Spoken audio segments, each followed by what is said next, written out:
Welcome back to the Variety Pack Podcast. I'm your host, Rashad, and today I wanted to talk about a new anime that hit the scene earlier this year.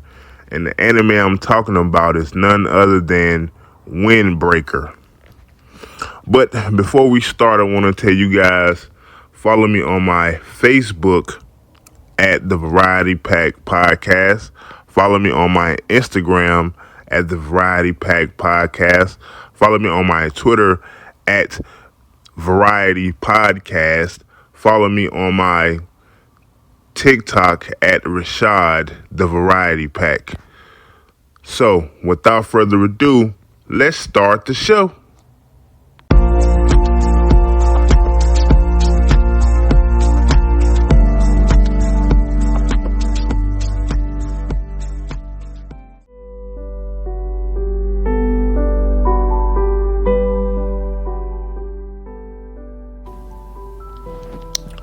Okay, Windbreaker.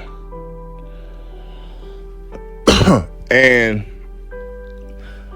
first thing I want to say is, man, I like Sakura as a main character. I think he's phenomenal. I like him as a main character because, you know, he's about his business. He's about his business. He ain't taking no wood nickels, as they would say. You know, he's about his business, and he tells straight up, man, I'm gunning for the top spot at Furin. So he comes to this Furin High, and in his old city, he was shunned because he looked different.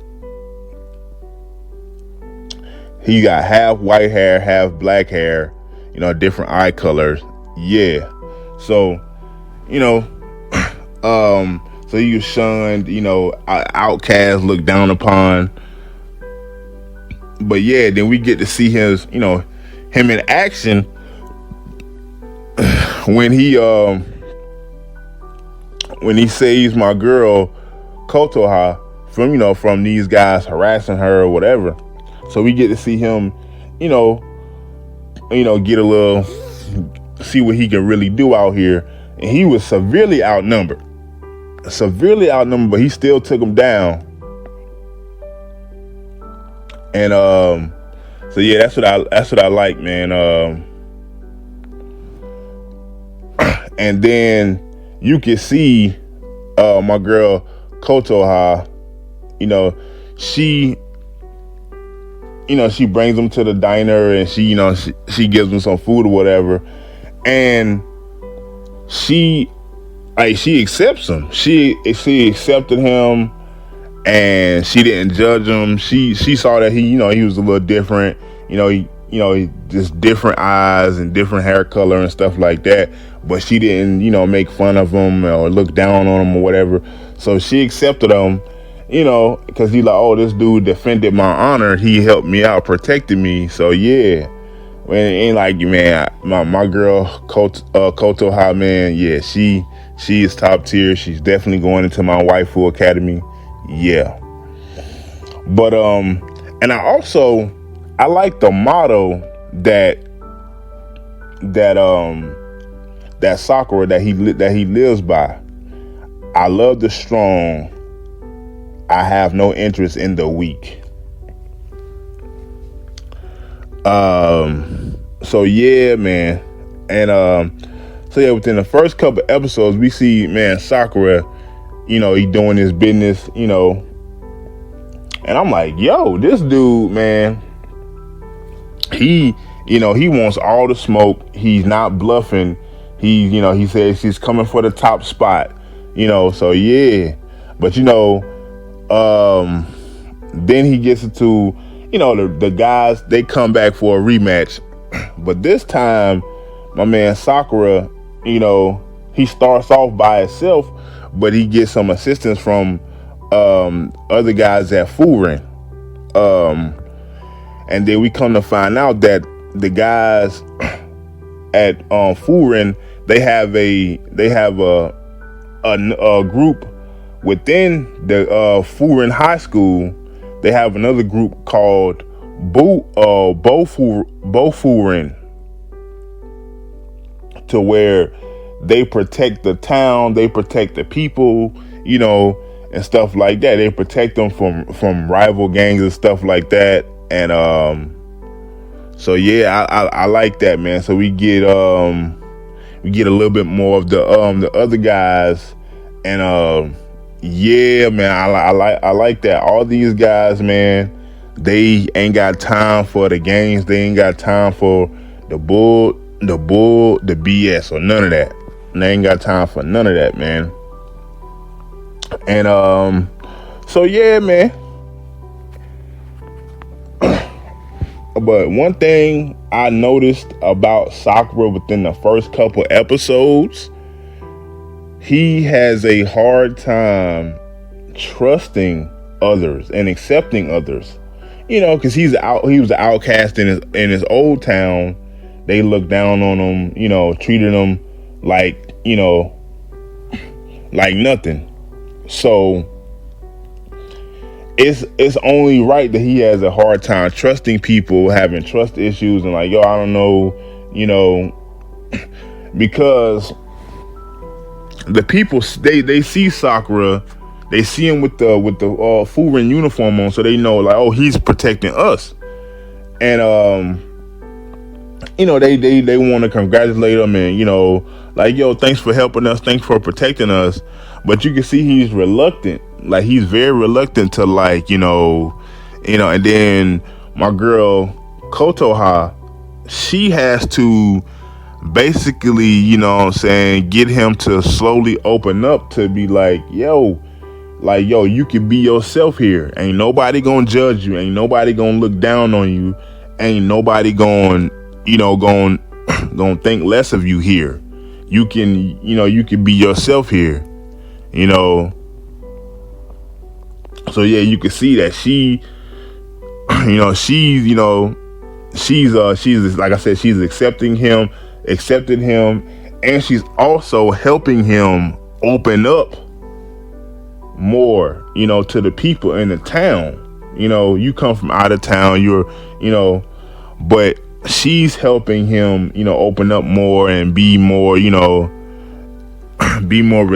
receptive of, what the people, they care about you, man, because you helping them, you helping the people, so they want to return the gratitude and return that, so I like that she's helping him slowly but surely open up more, and not be so standoffish. And he's kind of assumed today. Like, he's kind of assumed today. I think that's the first time I've seen so far in my anime watching journey that I've seen the main character be kind of assumed today. And so yeah, man. Yo, and can we, man, I want to talk about the first run-in that Bofurin had with the rival crew. She started. So my man Sakura and Kyotaro, they make quick work of some guys from Shistoden, the one of the other rival crews. But then after Sakura and Kyotaro take care of the small fries, we see one of the big kahunas come, and he's the second in command, Joe Tojima. And he comes and he beats up his own crew members for losing. He beats them up for losing. I'm like, when I first saw this, I'm like, yo, that's your man's. You gonna beat him up for losing? And And I gotta say, man, that was kind of a good intro for the character of my man Joe, because it makes him look intimidating. It makes him look menacing. It makes him, it's a good showing for him. The first time we see him on screen, he's he's beating up his own teammates or his own crew members, but yeah, he's still, it was still a good showing in my opinion. So I like how they had that first little run in with the second in command dude and Sakura. He ain't have no fear, whatever. He ain't show no fear or whatever. So yeah, man, I like that. Then we get to see the leader of the Shishi Storen crew. My man Choji Tomiyama. He comes to the Bufferin headquarters to call out the leader, my man Hajime Yumi Maya. Cause my man Choji, he spun the block, after he was told like, yo, such and such, Bofrin beat up our guys. So Choji, he heard about this, he spun the block, and he comes to the headquarters with a trail of bodies behind him, and I like that he spun the block for his men though. I can respect that 1,000%. He spun the block for his men. So he comes to the headquarters like, yo, I want all the smoke, telling Hajime, get out here, man, so we can do a one-on-one, leader versus leader type. And I'm just like, yo, what's going, because I was intrigued about, yo, what can this dude, he the leader, what can he do? So I'm intrigued by this. So I'm like, yo, and then I saw him with a trail of bodies. I'm like, okay, so he bought that business. He want that smoke. So yeah, man. And but instead of it being a one-on-one like they, like he wanted, it turns into a 5-on-5. It turns into a 5-on-5 instead of a one-on-one. And then, yo, the first battle within the 5-on-5 that I really want to talk about is my man Hayato versus Kanuma. And let's just be honest, man. Hayato, he straight embarrassed this dude, man. He straight embarrassed this dude in front of his homies. He embarrassed this dude, man. And all I could do was just like, man, that's pitiful. Cause my man Hayato was straight. He was parrying everything the other guy tried to do. He was blocking, parrying everything. He couldn't do nothing.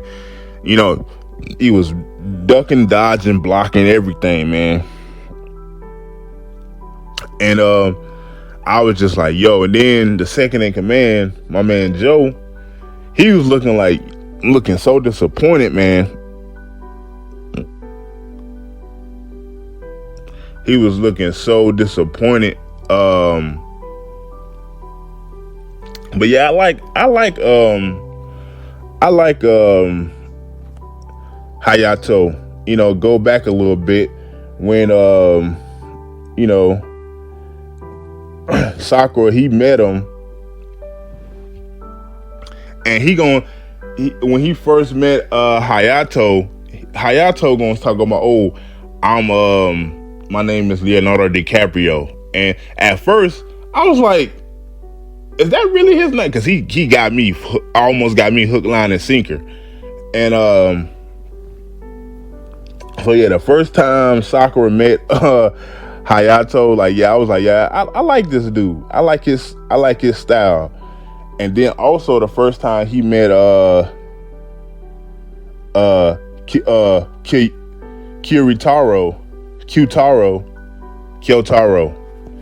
Yeah, the first time he met Kyotaro was this big dude with long hair, and he met Kyotaro because he was like, oh, I'm gonna be the he was at the headquarters talking about, I'm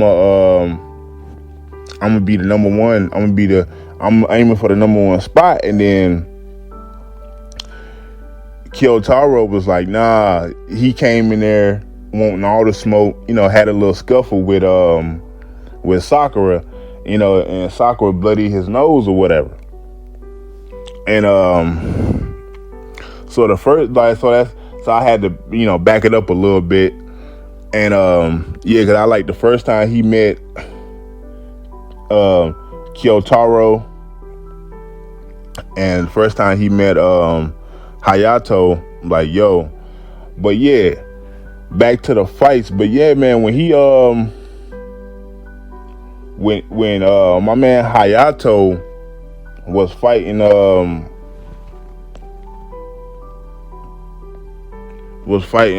Kanumi, it's like, yo, you just feel for him. You feel embarrassed, like, yo, you can't even land a hit, my guy. Like, what are you doing? You can't land a hit, bro. So, yeah, man, like a straight, looking like a straight fool out there. And then we get my man Toma Hiragi versus Kota Sako. Now these dudes throwing hands. They ain't even they just throwing hands. It's way more intense than Hayato versus Kanuma. It's definitely more high octane than that fight. But yeah, man, these guys are throwing straight hands. And then we get a flashback of my man Toma helping Kota against some bullies, and he's helping, he taught him how to fight because Kota asked Toma to help him how to fight. So Kota knows everything he knows about fighting because of Toma, way back in middle school, But yeah, I thoroughly enjoyed this fight a little bit more than the first fight I talked about, because it was more hands being thrown. And after the flashback, we go back to the fight. They still throwing hands, but my man Toma, he comes out on top because Kota, he throws a punch, and then Toma hits him with a mean gut punch. He hits him with a mean gut punch, and my man Kota just drops. But yeah, and y'all know, we got to talk about the best fight in season 1, man. My man Sakura versus Joe.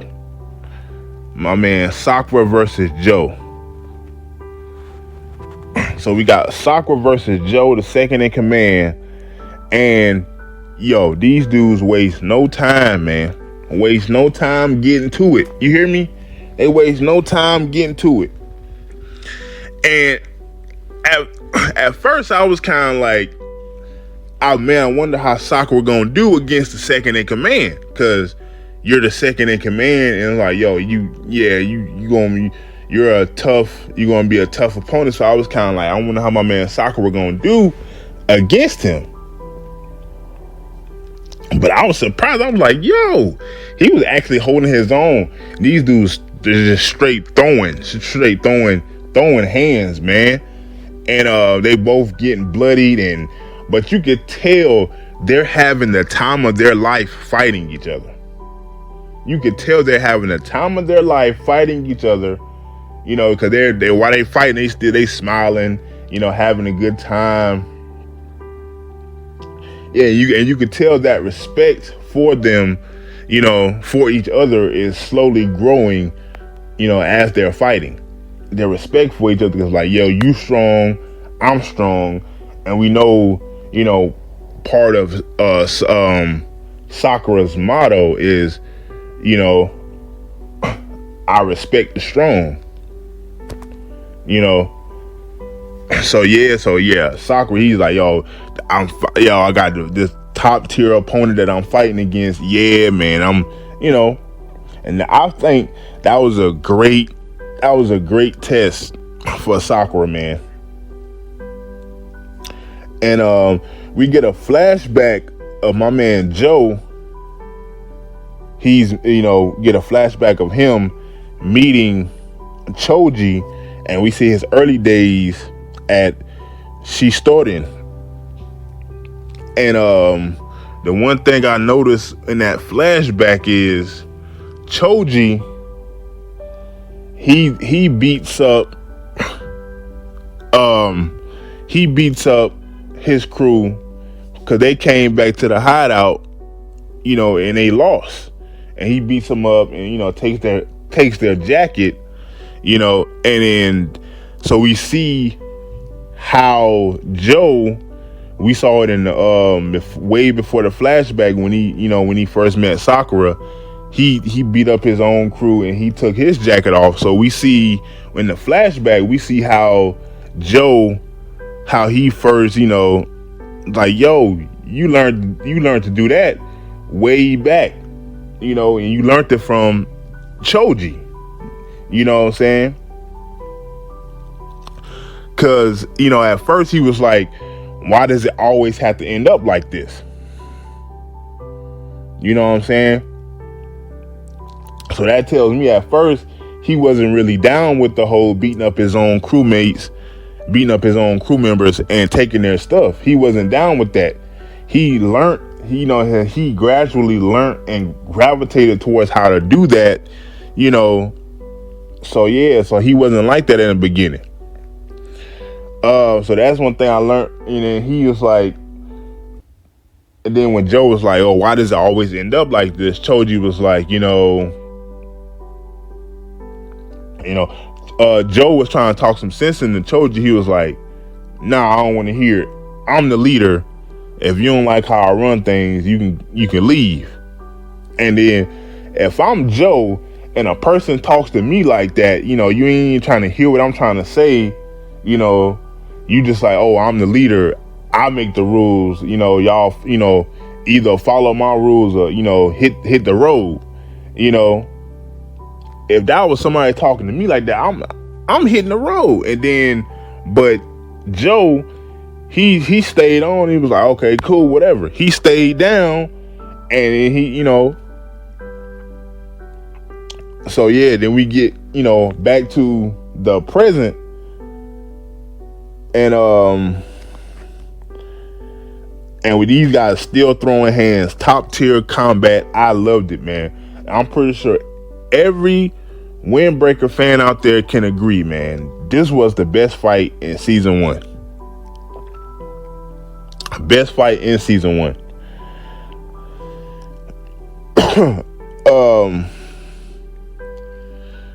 Sakura ends up, he ends up taking the victory in the end, but I really can't help but to think, that at the end when they was both going in for that final punch, that my man Joe, he kind of took his foot off the gas a little bit.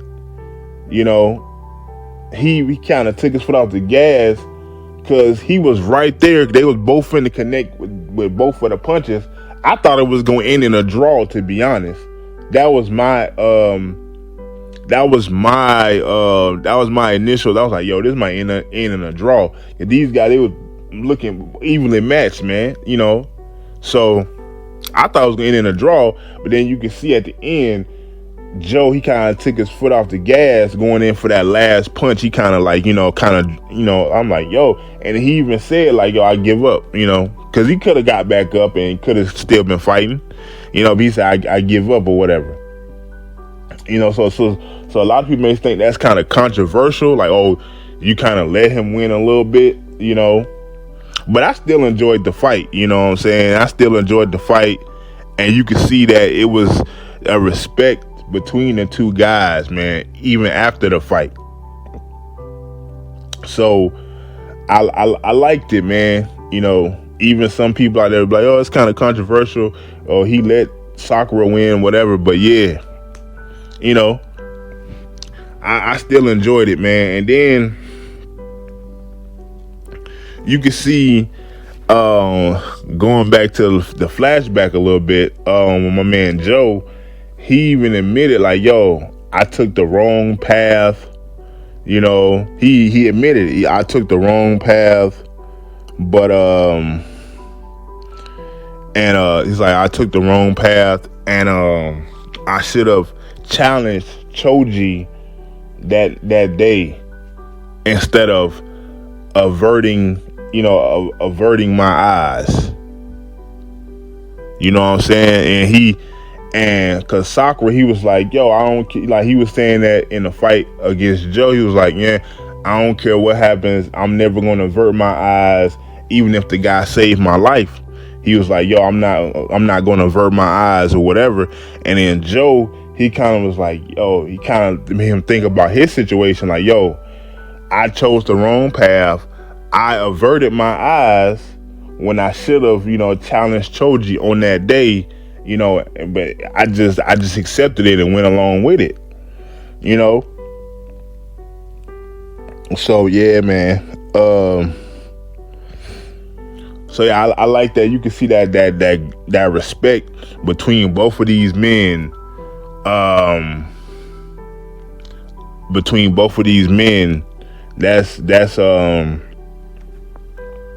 one of those friendships that I'll be paying close attention to in the future. Just like the French, hopefully the growing friendship between Sakura and Kyotaro, because they have, after that little scuffle they had in the you can see they had after that little fight, they have a respect for each other as well, but Kyotaro, he don't really talk that much. So between Sakura and Kyotaro friendship growing, and you have the friendship between Sakura and Joe growing, and yeah, and then after the fight, after everything, Joe, he goes to try to talk to Choji, like, yo, Choji, call it off, let's go, let's move on, da da da da da. But as Choji, kicks Joe because he lost. He tells him, shut up, you lost, you can't say nothing to me, you lost. And then when a split second, Sakura he's standing right there. Sakura yanks up Choji and was really about to try to attack him, because, and that goes to show, that moment right there, that Sakura had gained, like I said, Sakura and Joe gained respect for each other. In that moment right there, you can see Sakura gain respect for Joe, because if you didn't respect a man, you wouldn't do that in his honor. You don't do that for somebody you don't respect. So that shows you right there, he grew to respect Joe. In that battle that they had, he grew to respect him, because he stood up for his honor in that moment. So I love that. So I'm gonna be keeping my eye on, like, to see how the friendship between these two grow, and also between Sakura and Kyotaro.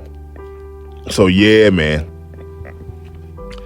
And then gotta talk about Choji versus my man Hajime Yumi Maya. I can't lie, man. My boy Choji, he's a freaking monster, bro. He's a freaking monster, dude.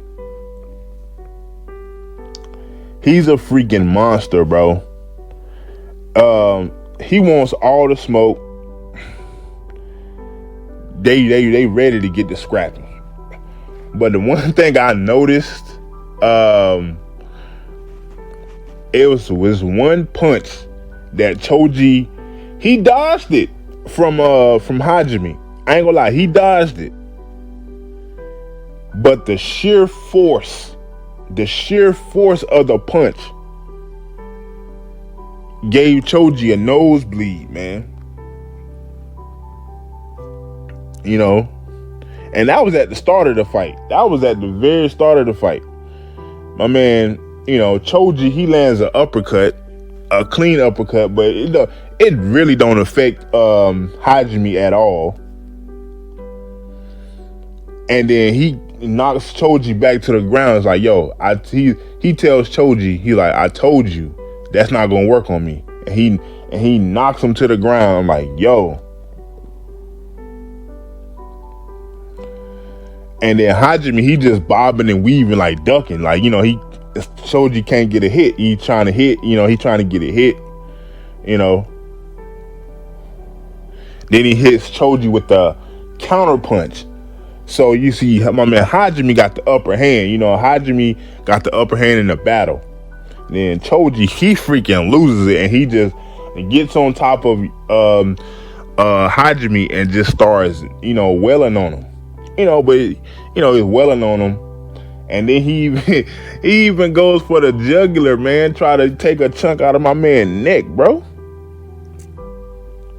But then all this stuff. But then you can see in the fight, Hajime is really trying to talk to Choji, man. He's fighting him, but he's not really trying to, like, you know, he's trying to talk to him. You know, he's trying to talk to him. It's like, yo, man, you changed. He says one thing. He's like, yo, he says one thing in the fight. He says, your fist. This is Hajime talking to Choji. He's like, your fists don't have no weight to them because you're not fighting for anything. You know what I'm saying? That's crazy. Like, man, you know, think about the people you had around you back in the day. You know, you've changed. This is not who you used to be. You know, basically what he was trying to do. You know, but then after Choji gets up, after he tries to take a chunk out of Hajime's neck, you know, he gets up, and then Hajime hits him with that mean headbutt. So he did get up and hit him with a mean headbutt. But I say, man, through the fight, my man Hajime had the upper hand. I feel like he kind of let, you know, Choji get those last, you know, he knocked him to the ground and got on top of him and, you know, tried to take a chunk out of his neck. I feel like he kind of let Choji do that, but, you know, whatever. But because he had the upper hand pretty much through the whole fight. So yeah, man. But like I said, I like Choji, you know, because it's his fight style. He was kind of, you know, he was just kind of like, you know, freestyling it, you know. And then Yumi, my man Hajime, you know, they're both, you know, you can see why they're the leaders, you know, because they're both, you know, it's like, yo, both of these guys are complete monsters. So, but yeah, man, then we see, you know, after Choji, he's on the ground, he's knocked out after the headbutt. Then we see Togami, he goes over to him and he's apologizing, like, yo, I shouldn't have left you alone. You know, I shouldn't have left you alone by yourself, da da da da da. I should have been there for you, whatever. And then you know, Choji, he comes to after, you know, he finally wakes up and he's talking to Togami, and he also apologized to him as well. So it's a bunch of apologies going around. Which, yeah, you always love that, man. It's No. So, and one thing that Choji said to Togami that really stuck out to me, he was like, "Yo, man, I got to the top of the mountain, but then when I got there, it all felt empty. It felt like, I didn't, it wasn't all what it was cracked up to be type situation." And so yeah, he told like, "Man, I got to the top. I had more fun when I wasn't at the top, because I used to laugh and joke with the homies, but when I got to the top, what I'm saying, I was, by myself. I got bored, got complacent basically. So yeah, man. But I like to see how Choji apologized to, they kind of, squashed it or whatever, because, you can't, a guy like Togami, bro, you can't lose a guy like him, man. You can't lose a guy like him. And I really do like, if I had to say who is my favorite character, probably other than Sakura, it'll probably be my man Joe. It'll probably be my man Joe. So yeah, then we get the backstory. We learn a little bit more about Joe. So yeah, man, I enjoyed the 5-on-5, man. I enjoyed it, man. I am excited for the fights of season 2, man. Then they had a little after party with Shitoden after Bofurun took the victory. Then the crew, they go to the diner with my girl Kotoha. And then it's basically like a little welcoming party for Sakura. Everybody there, the whole crew there, and they basically have a big old welcoming party.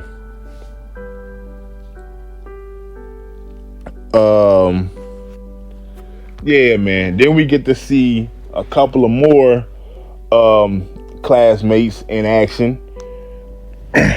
We get to see my man Taiga and Kiryu in action, because Taiga, he got a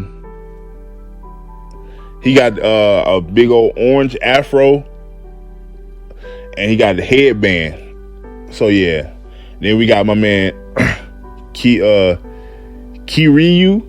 He got pink hair. He got piercings. Got an eyebrow piercing. But yeah, we see them a little bit in action. And yeah, I gotta say, man, Bofurun, they got some strong dudes, man. Cause it seems like everybody on the squad is they got their hands.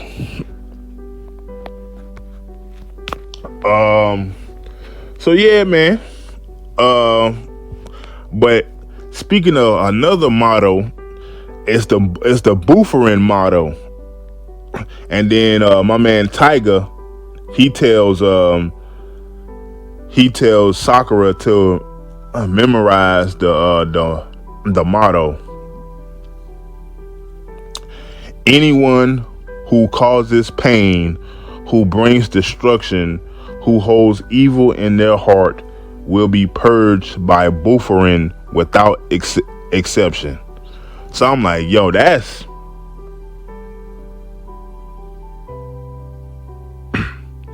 so yeah, man. But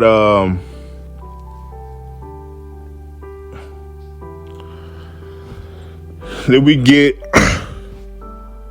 get some more, classmates,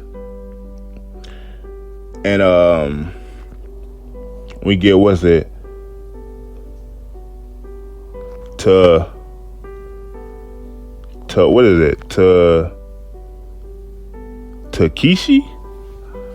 Takeshi, Yuto, and we get my man Ren. But my man, and like I said, my man Hayato is so funny, bro. He nominates Sakura because they was talking about the grade captain. So Hayato, he nominates Sakura for the first year grade captain, and the rest of the class like, okay, cool, we nominate you as well. Go ahead and do it, man. And my man Ren Kaiji, he's the second year grade captain. But my man Sakura, he's worried about, being a new grade captain. Like, what do I do? How do I be a good leader? And my girl Kotoha comes in again as the support and to help him. She tells him, just do what you can do. Don't worry about, the other stuff. Just focus on what you can do, what you can handle. And she says you can start by calling people by their names. Because like even he said, I've never called nobody by their names. So yeah. And then we meet the four kings of Furin High. We get Tatsuki Tsubakino, the head of team the head of team Jakoku, and we get the head of team Komoku, Saku Mizuki, the head of team Zojo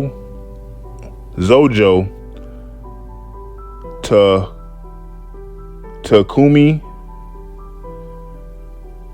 Momosi. So, and we already know about the head of team Tomo, Toma Hiragi. So we get the four kings. They just an introduction. So we get everybody there. So, but I'm excited to see what these guys do. The four kings, because if you got a name like the four kings, and we got, so I'm excited to see what they do for season 2 if they're gonna be in action. Because I'm excited, man. With a name like the Four Kings, these guys are powerful, man. And I'm like I said, I'm also excited to see the ranks see how Sakura, how he moves up in the ranks, and see how he does with his goal. But yeah, man. And so man, Windbreaker, man, is I see why it was one of the top new animes for the whole year, because this got hands, got action. You don't have no powers, just straight hands. You have first season, you see some great character development. I'm excited to see more of my man Sakura, see how he developed more, with the different characters and everything, and seeing the other guys developed and everything, and seeing more of my girl Kotoha. But I thoroughly enjoyed Windbreaker, man. I thoroughly enjoyed this anime, and I'm excited for season 2 because I seen it, that we are getting a season 2, so I can't wait. But I gotta ask, my fellow anime fans out there, what did you guys think of Windbreaker? What did you guys think of Windbreaker? What was your favorite moments? What did you like? What did you didn't like? So yeah. But this has been your man Rashad of the Variety Pack Podcast, and I'll catch you guys on the next one. Y'all be blessed out there.